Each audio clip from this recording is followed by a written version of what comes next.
Habang ako'y nagtatanggal ng inumina ng aking mga alagang ibon, ay biglang may rumamping bagting sa aking mga kamay. At dahil usong-usong ang gagamba ay ito pala iyon.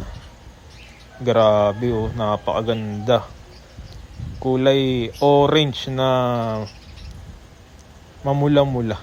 Parang sarhento pa yata tawag nila riyan. Pero kami, tawag namin rati riyan ni Ditala. Ayan na, medyo malaki pa yung sa may bandang pangil niya. Hindi ko alam anong tawag riyan. Dahil nasira natin ang bahay niya, sinubukan kong bigyan ng pagkain. Ngunit malaki pa yata para sa kanya yan. Hindi niya kaya.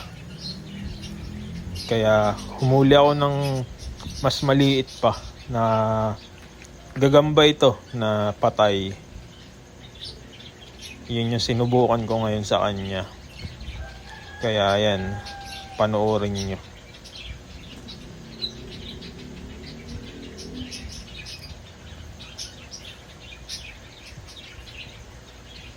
Hayon! Ayos, nakabawi na tayo sa pagkakasira ng kanyang bahay. Kaya yan, napakaganda oh. Sana'y rumami ka pa kung saan ka man maparpar. Salamat sa panunood. God bless you all.